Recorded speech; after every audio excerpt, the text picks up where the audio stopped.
We now invite Piu Piu to share her story.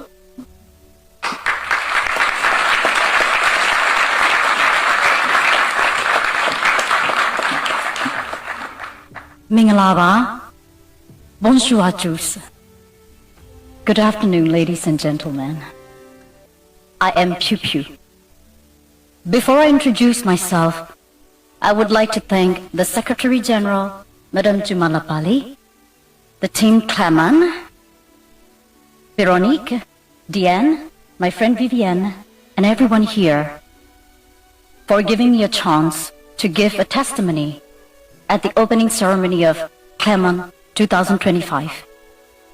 It's an honor to be a part of this, especially when it's about rights and freedom. For I come from a country where millions of people don't have basic human rights or have the minimal freedom to discuss about this. I am a celebrity singer-songwriter-performer from Burma and a political refugee in France. Yes, I come from Burma, also known as Myanmar. I guess many of you haven't heard much about it because it's well hidden. Yes, it has been well hidden from the world by the military regime which ruled it for more than 6 decades. Myanmar is actually the largest continuous land piece in Southeast Asia, rich in natural resources from gold, jade, ruby to rare earth, and situated between the two powers, China and India. It is quite the same size as France, with a population of 60 million people. But unfortunately, only 50 million are inside the country.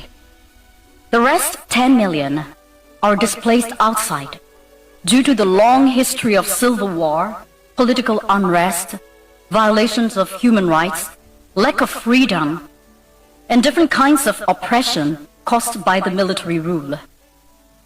And I am one of these 10 million. How did a Burmese celebrity artist end up as a refugee in France? At the dawn of the 1st February 2021, the first day of the parliament of our newly elected democratic government, my country has been seized by the comeback military coup, arresting our president, our state councillor Aung San Suu Kyi, and almost all of the parliament. It was followed by a huge uprising all over the country. A few weeks later, the junta started to gun down the peaceful protesters. I published a song called Tears on my social media with the footages of the violent crackdown of the peaceful protest. The song became viral and the junta put me on the warrant list with the accusation of defaming the state under the Penal Code 505A, in which the accused can be imprisoned for at least 3 years. You might be wondering if it's really possible to imprison an artist for publishing a song on a social media in 21st century, right? Yeah, it is possible in Myanmar. I had 2 choices. One is to apologize to the junta, appease with them, make a deal, not to involve in the politics again, and shut my mouth, pretend that nothing has ever happened in Myanmar, continue my career as a megastar, and let them use my image for their normalization propaganda to the world that everything is fine in Myanmar. Otherwise, I would get arrested and go to the notorious prisons of Myanmar. Another choice is to leave my successful career, my comfortable life, my wealth, my family, my home, my fans, everything I built and cherished for 20 years, to become a fugitive and end up in a third country like a nobody. I chose the second option because I couldn't shake the bloody hands of the hunter who have killed and tortured thousands of my fans and my fellow citizens. My choice had huge risk and consequences, of course. Finally, I had no choice but to decide to leave my country and everything I cherish. In the darkness of the one rainy night, I mustered all my courage and crossed the river between Myanmar and Thailand on an old Michelin tire. Yeah, that Michelin tire. Well, that's how I ended up in Clermont-Ferrand, don't you think so?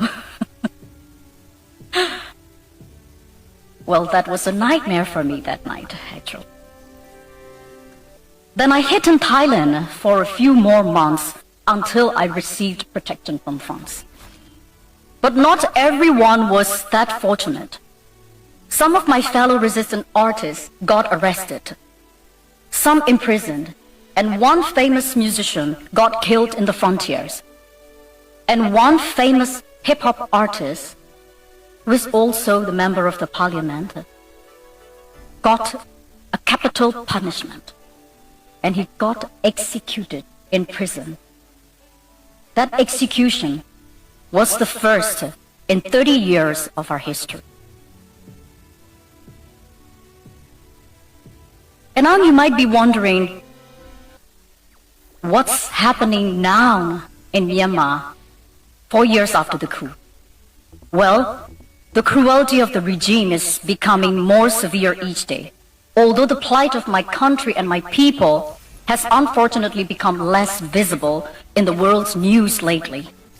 The military junta is killing its own people. They continue to commit crimes against humanity, targeting civilians, schools, hospitals, places of worship.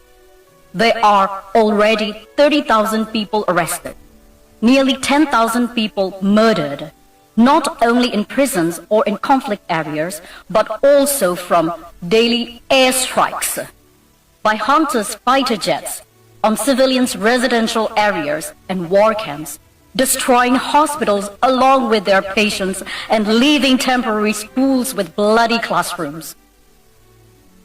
About 3.5 million internally displaced people across the country, and hundreds of thousands of children without access to proper education, healthcare, and vaccination.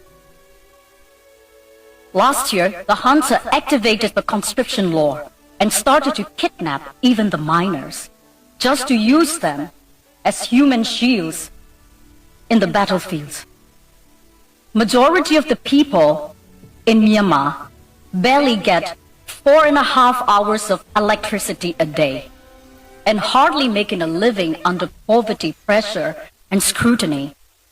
Under the junta's 4 years' reign, Myanmar has become world's #1 in drug dealing. And host of cyber fraud scam centers in Southeast Asia, as you all could see in the news lately. And the junta is preparing an election at the end of this year, which is nothing but a political trap to legitimize the atrocity and the crimes against humanity they committed over the past 4 years. But people of Myanmar have decided to fight back and form People's Defense Army since September 2021. They had to resort to armed revolution, sadly, to regain freedom, justice, and democracy that they truly deserve. People from all walks of life, university students, teachers, lawyers, doctors, engineers, artists, bankers, farmers, etc., join in the resistant army. They have given up their dreams, their futures, their careers, their families. When I see the crowd here today,